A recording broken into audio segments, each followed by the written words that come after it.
میرے دن کا آغاز اور میرے دن کا اختتام کس طرح ہو؟ اللہ کے پسندیدہ طریقے کے مطابق ہو، اور وہ طریقہ یقیناً نبی صلی اللہ علیہ وسلم کا طریقہ ہے۔ سب سے پہلی چیز جو ہے یا پہلی سنت جو ہے وہ نیند سے بیدار ہونے کے وقت کی سنت ہے، یعنی دن کے آغاز کی سنت، کہ آپ دن کا آغاز کیسے کریں گے، سونے کے بعد اٹھیں گے کیسے۔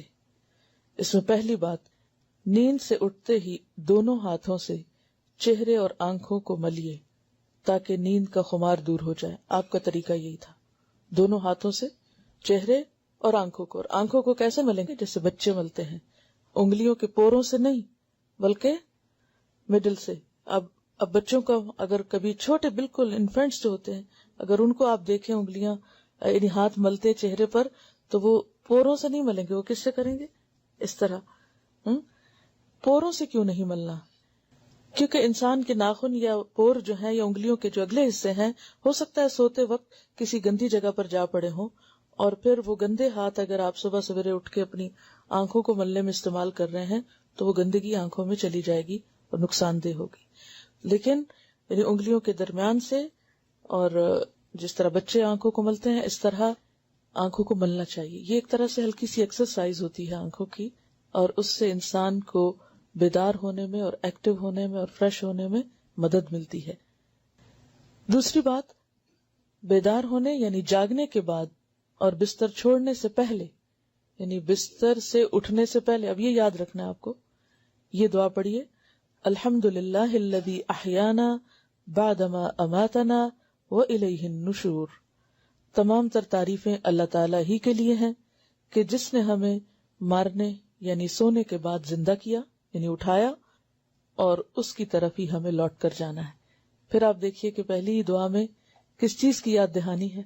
اٹھتے ہی سب سے پہلا سبق کیا پڑھنا ہے کہ ہمیں شکر ہے آج کا دن تو مل گیا، لیکن ایک دن واپس بھی جانا ہے۔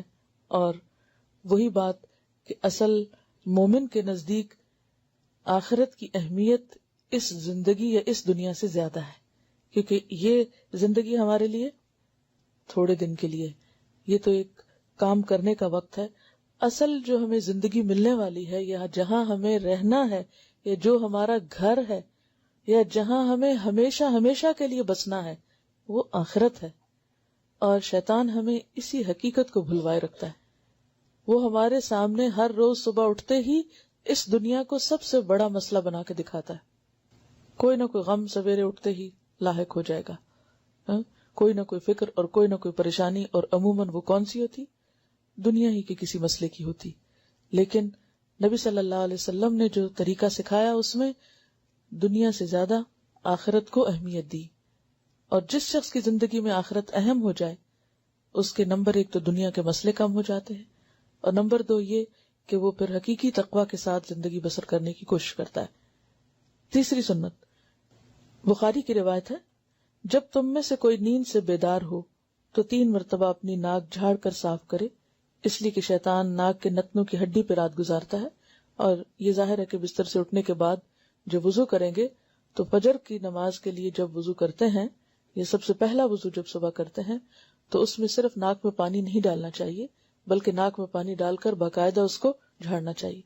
اور اس میں بھی آپ دیکھیے کہ جب انسان ساری رات سوتا ہے اور سانس لیتا رہتا ہے تو طرح طرح کے سانس کے ذریعے جراثیم یا ڈسٹ یا کچھ بھی انسان کے ناک میں جا کے اٹک جاتا ہے، اور ایک لمبا وقفہ گزرتا ہے ناک کو صاف کیے بغیر۔ لہذا صبح سویرے اٹھ کر زیادہ اچھی طرح، اور 3 دفعہ کا ذکر ہے یہاں، ناک صاف کرنا چاہیے۔ اور یہ جو بات لکھی ہے کہ شیطان ناک کے نتنوں کی ہڈی پہ رات گزارتا ہے، اس کی اصل حقیقت تو اللہ ہی کو معلوم ہے۔ ایسی چیزیں متشابہات میں سے ہیں جن کو ہم دیکھتے نہیں، چونکہ ہم غیب پر ایمان لاتے ہیں، اس لیے ہم جو بھی رسول اللہ صلی اللہ علیہ وسلم فرماتے ہیں اس کو مان لیتے ہیں کہ ایسا ہی ہوگا۔ اور یہاں آپ دیکھیے کہ اگر دیکھا جائے تو یہ کتنی بہترین سنت ہے کہ صبح سویرے انسان اٹھ کر اپنی نجاستوں کو صاف کرے۔ آپ صلی اللہ علیہ وسلم جب نیند سے بیدار ہوتے تو اپنا منہ یعنی دانت مسواک سے خوب صاف کرتے تھے، کیونکہ ساری رات بیکٹیریاز کو خوب کام کرنے کا موقع ملتا ہے منہ کے اندر، اور اگر انسان پوری طرح صفائی نہیں کرتا دانتوں کی یا جرمز کل نہیں ہوتے تو وہ پھر کسی بھی خوراک کے ساتھ، حتیٰ کہ پانی بھی آپ پیتے ہیں تو اس کے ساتھ آپ کے جسم کے اندر دوبارہ واپس لوٹ جائیں گے، جو کئی طرح کی بیماریوں کا سبب بن سکتے ہیں۔ تو اس میں اب آپ دیکھیے کہ 4 چیزیں جو ہے نیند سے اٹھنے کے بعد آپ کو لازمن کرنی۔ اب اس میں آپ دیکھیے کہ وہ وضو کرنا اور باقی چیزیں بھی آگے تفصیل سے آئیں گی، لیکن یہ 4 کام ضروری ہیں۔ نمبر 1 آنکھوں کی ایکسرسائز، یعنی آنکھیں مل کے اٹھنا۔ نمبر 2 دعا پڑھ کے اٹھنا۔ نمبر 3 خاص طور پر ناک کی صفائی اور منہ کی صفائی۔ ناک کی اور منہ کی صفائی صبح سویرے